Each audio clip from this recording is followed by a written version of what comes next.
Bom, gente, eu quero agradecer o convite da Liga de Radiologia para falar de um assunto muito importante no contexto da radiologia de tórax, que é a anatomia radiológica e tomográfica.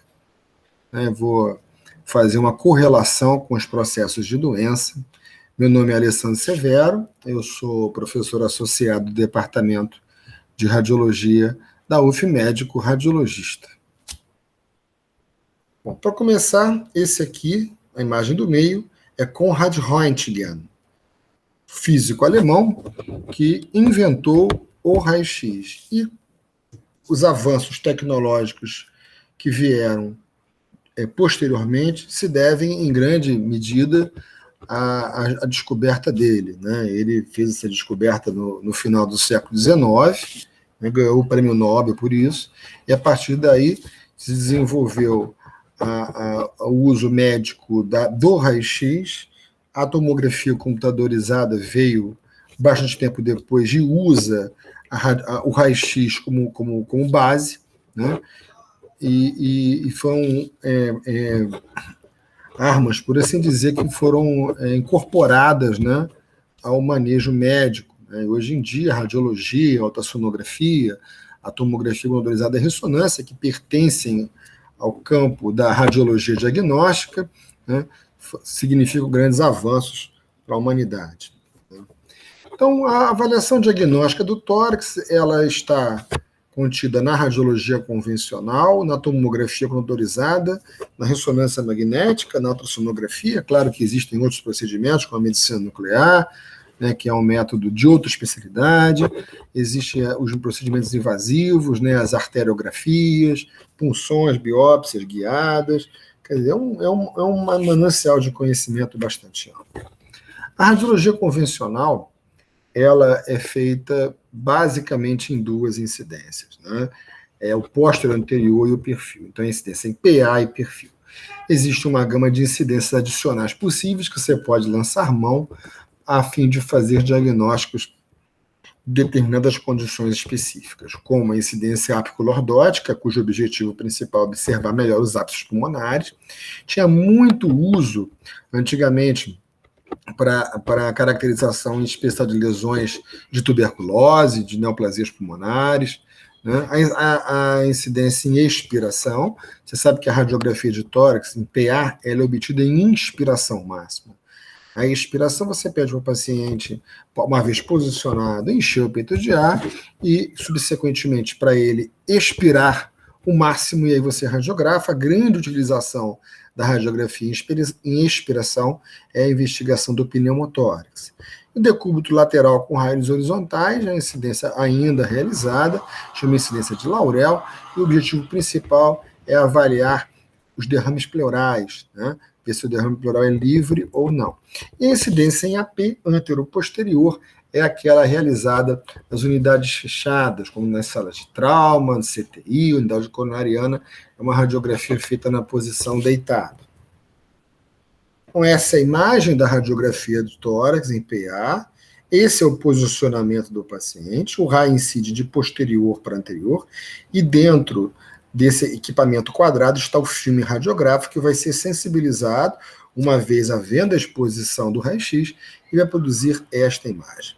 É uma imagem de grande detalhamento anatômico, que te permite observar os arcos costais de um lado e do outro, clavícula de um lado e do outro, escápula, porção proximal dos úmeros, a coluna. A radiografia não é uma radiografia própria da coluna, mas você pode ver parte das vértebras, o parênquima pulmonar de um lado do outro. Normalmente eles são estruturas repletas de ar, então são hipertransparentes. Essas, em geral, são simétricas.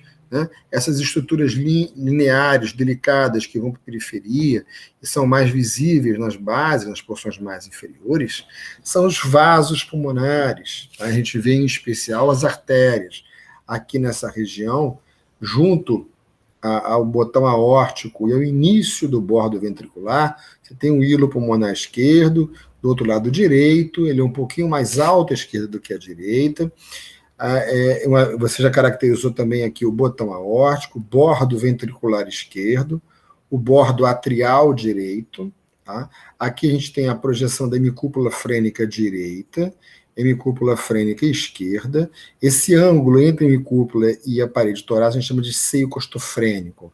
Aqui o seio costofrênico lateral esquerdo é um ângulo, né? E o seio costofrênico lateral direito, que são as regiões de maior declive e onde se acumulam lateralmente os derrames pleurais. A gente pode ver também o andar infradiafragmático, a sombra do fígado, o fundo gástrico, em geral aerado, as partes moles do tórax, cervicais, axilares, mamárias. Aqui, em relação ao mediastino, você vê a câmara aérea, né? A estrutura aerada da traqueia, que é um tubo reto, em geral mediano. Tá? Então, você observa aqui a traqueia em disposição mediana, em região cérvico-torácica, você consegue ver usualmente até a sua porção cervical. Tá? Da radiografia de tórax é importante se avaliar todas essas estruturas, sabendo, por exemplo, que as estruturas ósseas têm todas elas incidências próprias. Se você quiser estudar a coluna dorsal, você vai fazer uma radiografia própria de coluna dorsal, que tem uma técnica radiográfica diferente da radiografia de tórax. Assim como as costelas têm incidências próprias em AP e oblíquas, os ombros têm incidências próprias, ok? Então, cada região radiológica deve ser estudada com as incidências relacionadas. No tórax é o PA e o perfil. Né? Essa aqui é a incidência em perfil, essa é a forma de você obter a imagem radiográfica, a radiografia obtida. Você observa aqui os arcos costais sobrepostos, tá? Os pulmões também sobrepostos, assim como os hilos, né? O contorno cardíaco, aqui é o ventrículo direito, nessa margem mais anterior, o ato esquerdo na margem posterior, e o arcabouço ósseo, você ainda pode ver a coluna vertebral, tá? E aqui mais anteriormente o externo. Também permite ver o andar infradiafragmático, as hemicúpulas frênicas, a câmara aérea da traqueia, a luz traqueal, né? E aí as hemicúpulas frênicas delimitam o seio costofrênico anterior, né, e o seio costofrênico posterior, que é a zona de maior declive da caixa torácica, e onde, portanto, o líquido pleural tende a se acumular. Essa é a incidência apiculordótica, que eu mencionei antes. Na incidência apiculordótica, as clavículas elas têm um deslocamento naturalmente cranial, permitindo a visualização direta dos ápices pulmonares. Essa é a forma de você obter essa radiografia, tá? Encostando os ombros nesse equipamento, chama estativa, e com o filme aqui dentro, e o raio incide anteriormente e produz essa imagem. Então, quando você tira a clavícula da frente, você consegue ver mais claramente a presença de lesões apicais, como tuberculose e neoplasias. Aqui a incidência antero-posterior, o raio incide de anterior para posterior, produz essa imagem. Os pulmões usualmente são menos expandidos, né, nesse tipo de incidência, e a área cardíaca ela fica um pouco aumentada, porque o coração ele é um órgão anterior. Então, existe uma tendência de um aumento das dimensões do coração por um efeito geométrico tão somente. Então, mas a gente continua vendo as mesmas estruturas, costelas, as clavículas, né, os pulmões expandidos, sem evidência de consolidação, seios costofrênicos laterais. Tá? E aqui a radiografia em Laurel, a estativa está aqui, o filme incide horizontalmente, e você obtém essa imagem, né? Repara aqui que existe um líquido pleural livre, ele corre junto à margem lateral do tórax. É para esse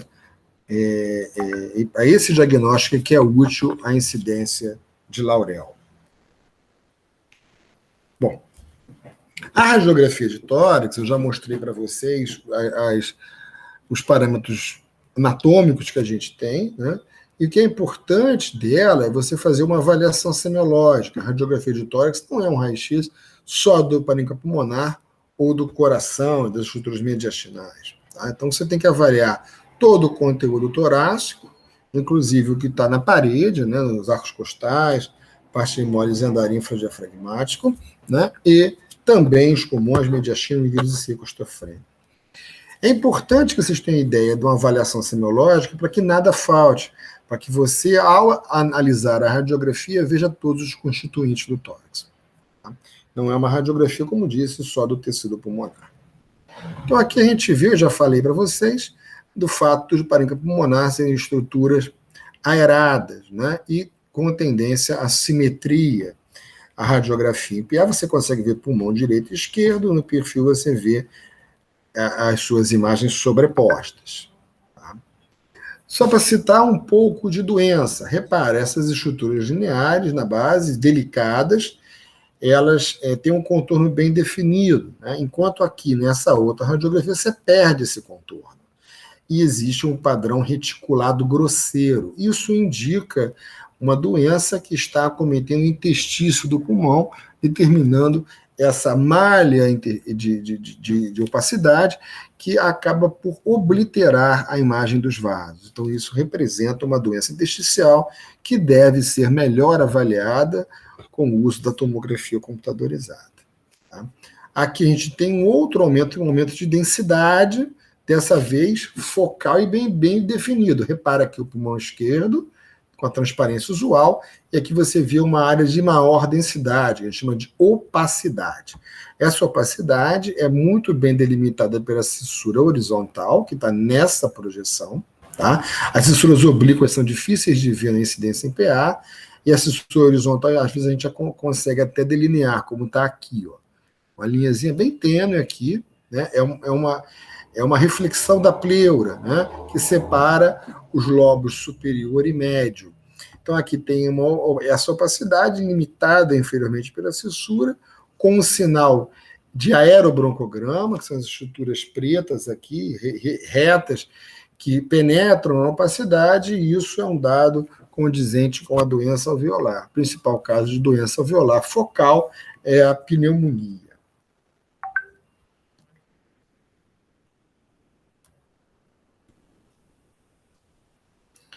Bom, aqui tem um outro sinal muito importante de se avaliar, que é a doença alveolar na incidência em PA e perfil. Então, aqui o perfil, muitas vezes as cissuras se situam mais ou menos nessa projeção, as cissuras oblíquas, tá? Aqui na incidência perfil você vê a cissura oblíqua demarcada, tá? A cissura oblíqua direita. Você observa que a consolidação está, esquerda. A consolidação ela está à esquerda, né? Existe uma obliteração da hemicúpula frênica esquerda, como reiterando, é uma doença à esquerda, a obliteração da hemicúpula frênica esquerda, e esse sinal se chama sinal da silhueta.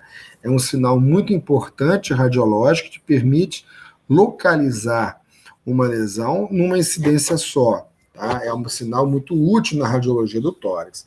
Aqui, por exemplo, só pelo fato de ele obliterar a imagem da hemicúpula frênica esquerda, e como a hemicúpula frênica ela é posterior, você sabe que essa opacidade está situada posteriormente. Só a silhueta corresponde a duas estruturas da mesma densidade, elas perdem a interface entre si, acabam ficando com o mesmo padrão de imagem, no caso, um padrão de opacidade. Tá? Então, aqui, ao obliterar a hemicúpula frênica esquerda, você observa o sinal da silhueta e, portanto, essa opacidade está no lobo inferior. Repare que você continua vendo muito bem o bordo ventricular esquerdo. Quer dizer, então, essa doença ela não está em contato com o ventrículo esquerdo, que é mais anterior. Então, não está, por exemplo, na projeção da língula, né, que seria parte do lobo superior esquerdo. É mais um dado, quer dizer, não faz o sinal da silhueta com o bordo ventricular, mas faz com a hemicúpula frênica esquerda. Então, esse caracteriza o sinal da silhueta, e você aqui, na radiografia em perfil, consegue vislumbrar a opacidade posteriormente. Um dado importante para você fazer sempre incidência em PA e perfil é a existência de áreas cegas na incidência em PA. A radiografia em PA tem algumas áreas do pulmão que elas são mal definidas, mal individualizadas. Né? A área retroexternal, né, fica muito mediana, muitas vezes você não consegue ver. Né? A área retrocardíaca, né? E também a projeção dos seios costofêmicos posteriores, que não tem expressão na radiografia em PA com frequência. Aqui, inclusive, a gente vê que existe um sinal de obliteração do gradiente da coluna. Nós todos somos mais espessos em cima do que embaixo, né? Então, em geral, isso acaba determinando uma densidade maior da projeção da coluna dorsal mais superiormente, e essa densidade vai se perdendo conforme você vai progredindo sua análise de cima para baixo. Esse é o gradiente de densidade usual da coluna. E aqui a gente observa que esse gradiente se altera. Branco mais em cima, conforme você vai descendo, vai ficando mais transparente, e aqui, nessa porção de seio costofênico posterior, na projeção posterior, você vê um aumento de densidade focal, que indica uma opacidade ocupando o pulmão nessa topografia. E essa localização de lesão não é frequentemente observada na incidência em PA. Então, isso é uma avaliação importante, caracteriza uma área cega que você pode perder a observação dessa lesão caso você só faça a incidência em PA. Daí a relevância de fazer mais de uma incidência. Radiografia de tórax normal, tá? Radiografia de pulmão esquerdo normal, radiologicamente, é que você tem uma opacidade maior que 3 centímetros, de limite bem definido fora da topografia da cissura, que corresponde a uma massa pulmonar. Tá? Massa pulmonar tem como principal diagnóstico nos pacientes adultos as neoplasias pulmonares, o câncer de pulmão. Bom, um outro padrão de imagem importante para se estudar são os casos em que ocorre a redução difusa de densidade, ou seja, os pulmões ficam muito hipertransparentes. Repara aqui a trama vascular normal, os pulmões normalmente expandidos, com uma densidade dentro do habitual. Aqui os pulmões são hiperinflados, as cúpulas frênicas bastante retificadas, um aumento significativo do espaço retroesternal, aumento significativo do espaço pulmonar retrocardíaco e uma intensa pobreza vascular, né, que para a diferença desse perfil para esse perfil. Clinicamente, esse paciente apresenta o que a gente chama de tórax em tonel, né? Ele é um enfisematoso e essa é a expressão radiográfica da hiperinsuflação pulmonar, né, com pobreza vascular, que é um dado importante que acontece nesses pacientes, em face da vasoconstricção da circulação pulmonar decorrente da hipoxemia crônica. Esses pacientes são aqueles clássicos achados do enfisema pulmonar. A radiografia de tórax ela é capaz de caracterizar o enfisema pulmonar avançado, né? Para o diagnóstico da doença pulmonar mais incipiente, mais leve, é importante fazer a tomografia computadorizada, que disparado é o melhor método para a caracterização do enfisema.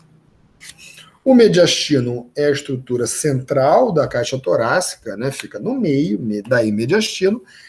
Ela é central ao que a gente observa esse tracejado verde na radiografia, e aqui na reconstrução a gente observa as estruturas mediastinais também centrais. Por vezes, a gente consegue observar o alargamento das linhas mediastinais. Em geral, não há nenhuma linha mediastinal sobrando na radiografia de tórax no paciente que não tem nenhuma alteração, e você faz uma radiografia onde há alteração, e você vê que aqui tem uma linha perilar, paratraqueal, aqui paraórtica, justilar. Quer dizer, então, o fato de você começar a ver essas linhas significa dizer que existe algum tecido crescendo no mediastino, e o próximo passo vai ser, do ponto de vista de imagem, fazer a tomografia computadorizada para melhor elucidação do diagnóstico.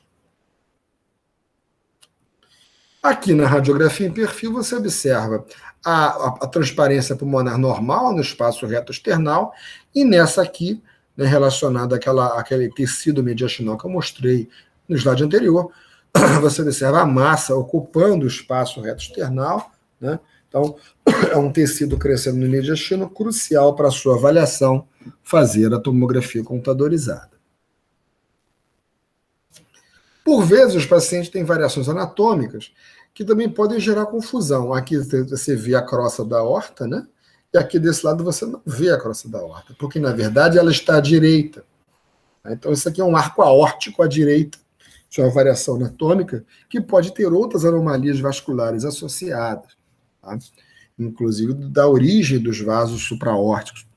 Mas é uma observação radiográfica importante para diferenciar das massas mediastinais, né? Isso aqui é tão somente um botão aórtico à direita, uma variação anatômica, e não uma massa mediastinal. E a grande dica para isso é a não caracterização do botão aórtico na sua posição usual à esquerda. Por vezes, na radiografia, você pode ver dilatações vasculares exuberantes, como aqui. Então, esse é um botão aórtico gigante, é uma crosta da aorta bastante dilatada, que dá para ver, inclusive, na incidência em perfil, assim como o resto da aorta descendente. Você consegue caracterizar aqui, projetada sobre a coluna. Quer dizer, isso é uma aorta dilatada, uma aorta grosseiramente aneurismática. Claro, é possível você caracterizar isso na radiografia, mas para o melhor estudo dessa anatomia é sempre importante fazer a tomografia computadorizada.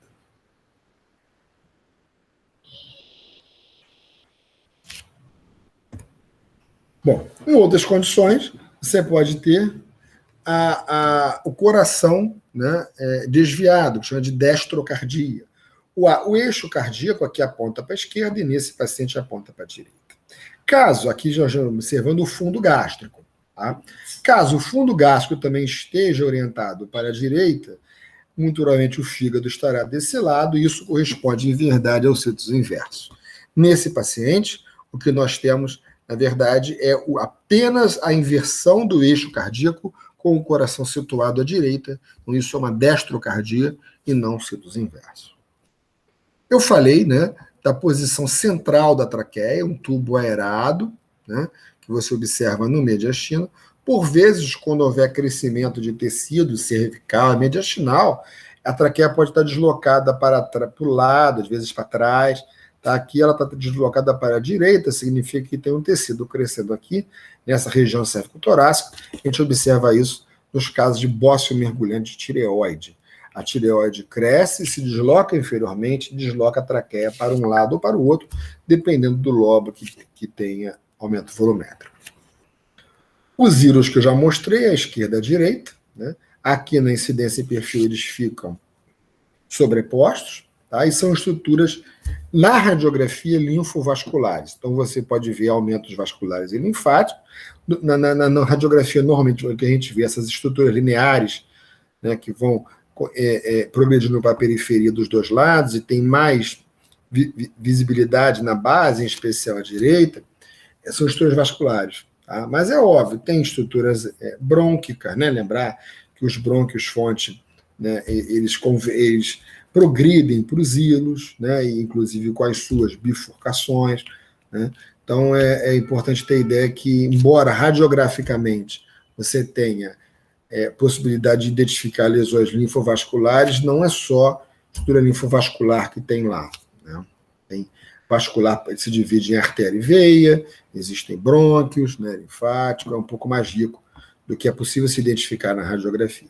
Então, hilo direito e hilo esquerdo, e aqui os hilos bastante aumentados de volume, como a gente observa nas linfonodomegalias.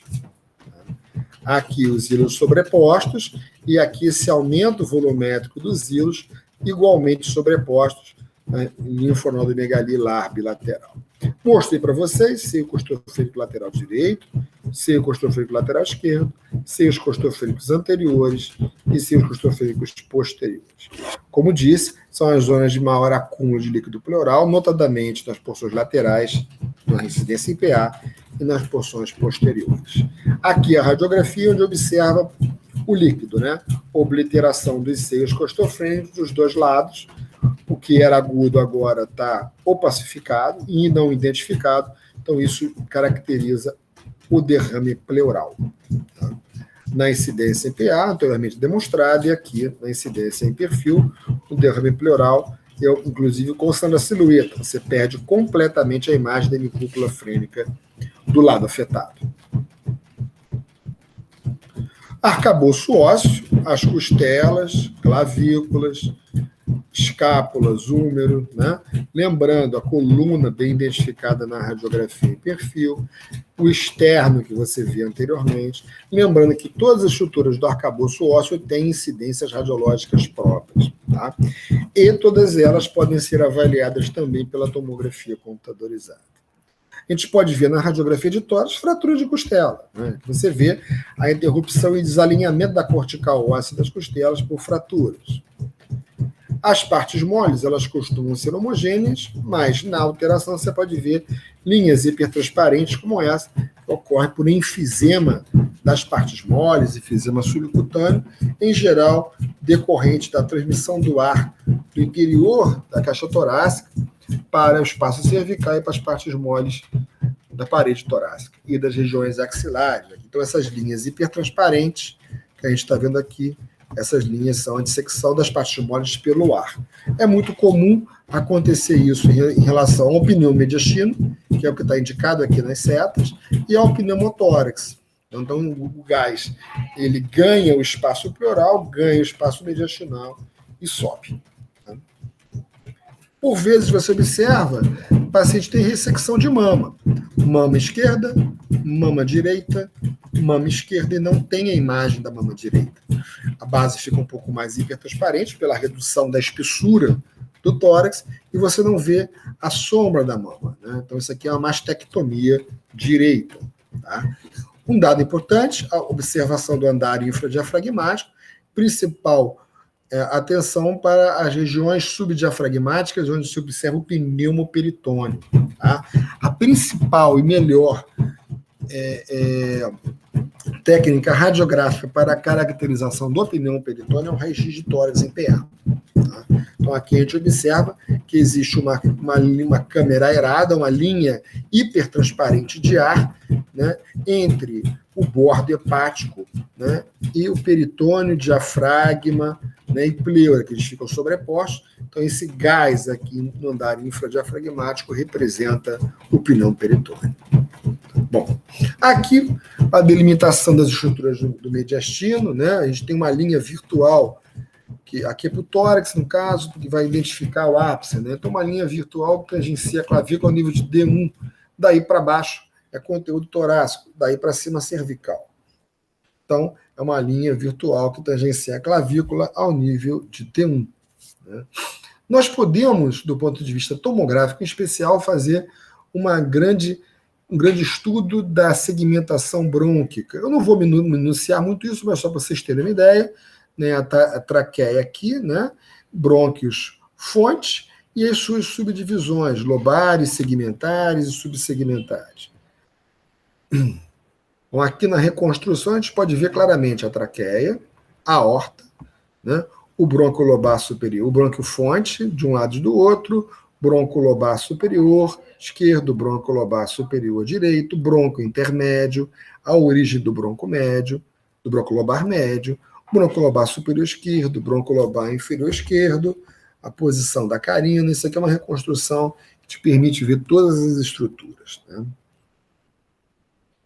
Bom, aqui a árvore brônquica direita, né, com seu esquema de divisões brônquicas. Né, é importante rever a anatomia, suas divisões segmentares com base na anatomia brônquica, né, que você vai vendo os segmentos apical, posterior, anterior, do lobo superior direito, lateral e medial do lobo médio, os segmentos basais do lobo inferior, né, o segmento superior do lobo inferior, superior, e assim sucessivamente, basal medial, basal lateral, e assim sucessivamente você vai identificando as estruturas brônquicas que também, segmentares, que também são numeradas. Aqui à esquerda, mesma coisa, você tem segmento ápico posterior, segmento anterior, a divisão lingular em superior e inferior, os segmentos basais, anteromedial, lateral, posterior, né, e o segmento superior do lobo inferior.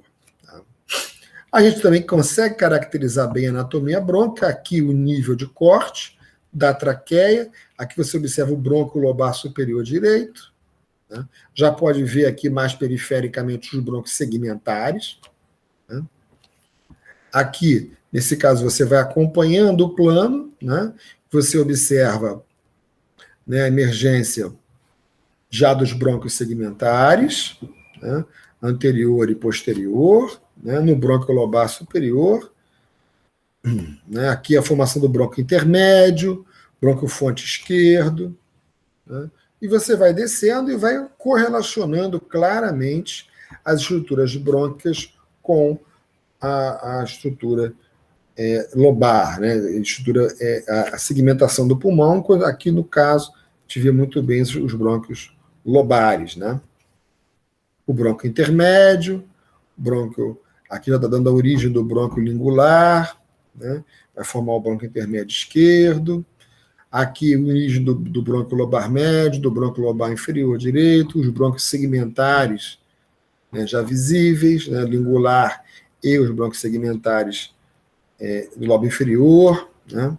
E conforme vai progredindo, você vai vendo essa anatomia, essas bifurcações, bronquilobar médio, bronquilobar inferior, e assim sucessivamente. Então, o que a grande utilidade da tomografia te permite, para a anatomia, te permite identificar claramente as segmentações pulmonares acometidas.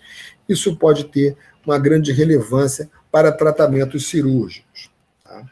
Então, isso aí é um esquema das bifurcações brônquicas, até dos brônquios de primeira ordem até os brônquios segmentares, né? E você vai vendo a riqueza de anatomia que a gente pode caracterizar. Tá? Um detalhe importante em relação à anatomia é a presença dos lobos e fissuras, né, ou cissuras. Nós temos constitucionalmente duas cissuras à direita, horizontal e oblíqua, e uma esquerda oblíqua. As fissuras separam os lobos pulmonares. Existe uma quantidade apreciável de cissuras descontínuas. Isso pode ser visto em qualquer uma delas, elas podem estar, às vezes, até ausentes, né?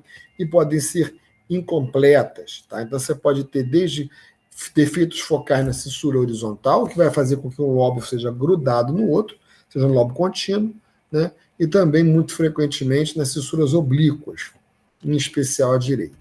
Então, a tomografia com essa identificação de lobo superior direito, lobo superior esquerdo, né?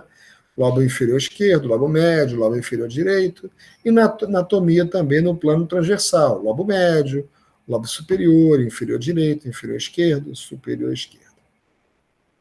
Aqui a anatomia das cissuras, né? Então você vê aqui claramente a cissura horizontal, a cissura oblíqua, né? Então, esse tipo, as reconstruções ajudam muito a identificação das cissuras, e, portanto, aqui é o lobo médio, lobo superior direito, lobo inferior direito. Aqui você tem uma outra cissura, né? A cissura horizontal, tá? E aqui, no caso, na verdade, uma variante da cissura horizontal, que às vezes é caracterizada, tá? E, por vezes, você consegue ver até gordura dentro da cissura. Aqui uma cissura acessória, né? A cissura acessória mais comum do tórax é o lobo da veia ázigos. Você tem a veia ázigos correndo aqui, né, convergindo para a cava superior, e tem uma porção de pulmão medializada nessa projeção. Então, aí, novamente, a cissura, o lobo da veia ázigos. Por vezes, você tem fissuras acessórias, né, como aqui, uma fissura paracardíaca. Tá? E aqui, um ligamento pulmonar inferior, que às vezes até simula doença. Tá? Também é um constituinte anatômico. Tá? Na reconstrução volumétrica, você consegue ver também essa anatomia, caracterizar bem os lobos e segmentos do pulmão. Tá? Então, aqui você tem uma ideia volumétrica dessa segmentação de um lado e do outro, identificada pelos números relativos aos segmentos. A tomografia permite a avaliação do lóbulo pulmonar secundário, que é a menor porção de pulmão apreciável pela TC, e ela é separada por septos de tecidos conjuntivos, chamados septos interlobulares, tem uma formação poliédrica de dimensões variadas, né, e é suprida centralmente por um arteríolo e um bronquíolo. Né, e cada lóbulo contém aí em torno de 25 ácidos, que são a unidade funcional do pulmão. Então, aqui, no esquema, você vê os lóbulos secundários, né, margeados pelos septos interlobulares, nos centros arteríolos e bronquíolos, e aqui a representação anatômica do septo, arteriosas e bronquíolos no centro, na periferia vão veias e linfáticos.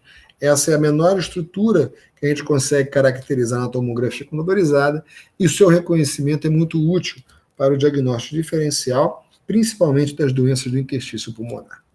Aqui a tomografia mostrando a delimitação dos lóbulos pulmonares, e aqui a peça fixada, né, demonstrando os lóbulos pulmonares e os septos conjuntivos, os septos interlobulares, separando os variados lóbulos. Bom, também é muito útil a tomografia para a caracterização vascular, tanto arterial quanto venosa.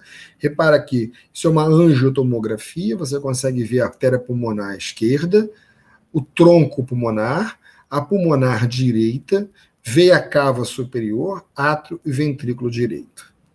Tá? Então, essa é uma representação da anatomia pulmonar na tomografia computadorizada, numa reconstrução. E aqui no plano axial, você vê o tronco pulmonar, pulmonar direita, pulmonar esquerda, aorta ascendente, veia cava superior, aorta descendente.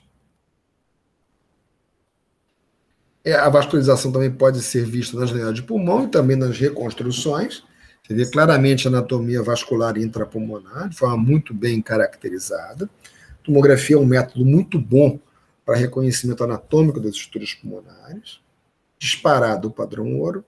E aqui você vê as artérias pulmonares periféricas, lembrando que a artéria é sempre acompanhada por um brônquio, tá, constitucionalmente, e eles costumam ter diâmetros equivalentes, diâmetros próximos. Se houver um aumento de calibre do vaso em relação ao brônquio, significa que existe uma dilatação vascular. Se houver uma redução do calibre do vaso em face ao brônquio, o brônquio mais calibroso significa dizer que tem uma bronquiectasia, por exemplo. Você também consegue caracterizar bem as veias pulmonares, veia pulmonar superior esquerda, superior direita, aqui o átrio esquerdo, a inferior esquerda, a inferior direita, normalmente elas são em torno de 4, 2 de cada lado, átrio esquerdo, né? Átrio direito, ventrículo direito, aqui a aorta ascendente, e você vê as veias pulmonares convergindo ao átrio esquerdo. Bom, aqui as estruturas vasculares da aorta, né? Então você tem a aorta ascendente, os troncos que saem da aorta ascendente, tronco braquiocefálico, a artéria carótida, a subclávia, e os seus ramos da crosta. E aqui você tem a aorta descendente, né? E aqui em vermelho o tronco pulmonar. Uma representação das estruturas mediastinais vasculares, cava superior, tronco braquiocefálico, carótida, subclávia, tá? Veia cava superior, a crosta da aorta ascendente, a aorta descendente, cava superior.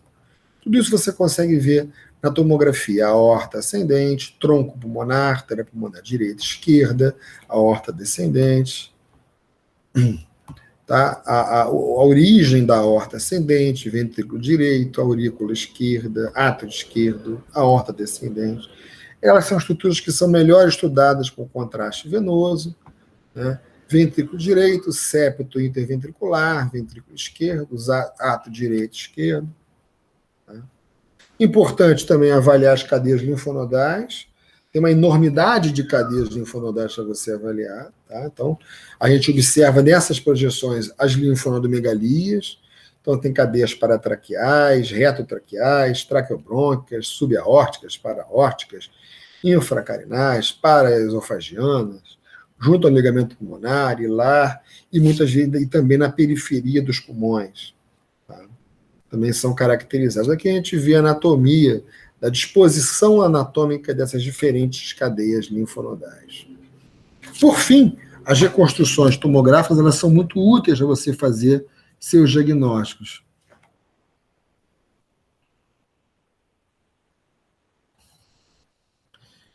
Aqui a gente tem uma reconstrução que permite a avaliação de bolhas pulmonares, de forma muito, muito interessante, né? A imagem obtida axial e as reconstruções possíveis, né? Aqui uma reconstrução que a gente chama de VRT, né? Uma reconstrução volumétrica, e a imagem axial mostrando as bolhas enfisematosas. Tá? As reconstruções do tipo MIP, né, que são úteis para anatomia vascular e para nódulos. Aqui você vê um nódulo na imagem bruta, na imagem que o aparelho mostra. Você faz a reconstrução, você consegue muitas vezes até identificar mais lesões com mais facilidade. Tá? Outro caso de reconstruções MIP, tá? Você vê aqui o nódulo, vê a reconstrução. Tá? Aqui, radiografia de tórax mostra a escavação. A tomografia nucleomaxial mostra a escavação, as reconstruções mostram também, dando uma ideia boa de volume da lesão, né? Ideia boa de referência anatômica da lesão. Bem, gente, obrigado a todos pela atenção. Espero que vocês tenham aproveitado o conteúdo da aula. Essa aula é tão somente uma exposição breve de uma anatomia que merece um estudo mais detalhado, tá? E eu estou às ordens da Liga para futuros eventos. Muito obrigado pela atenção e boa sorte a todos.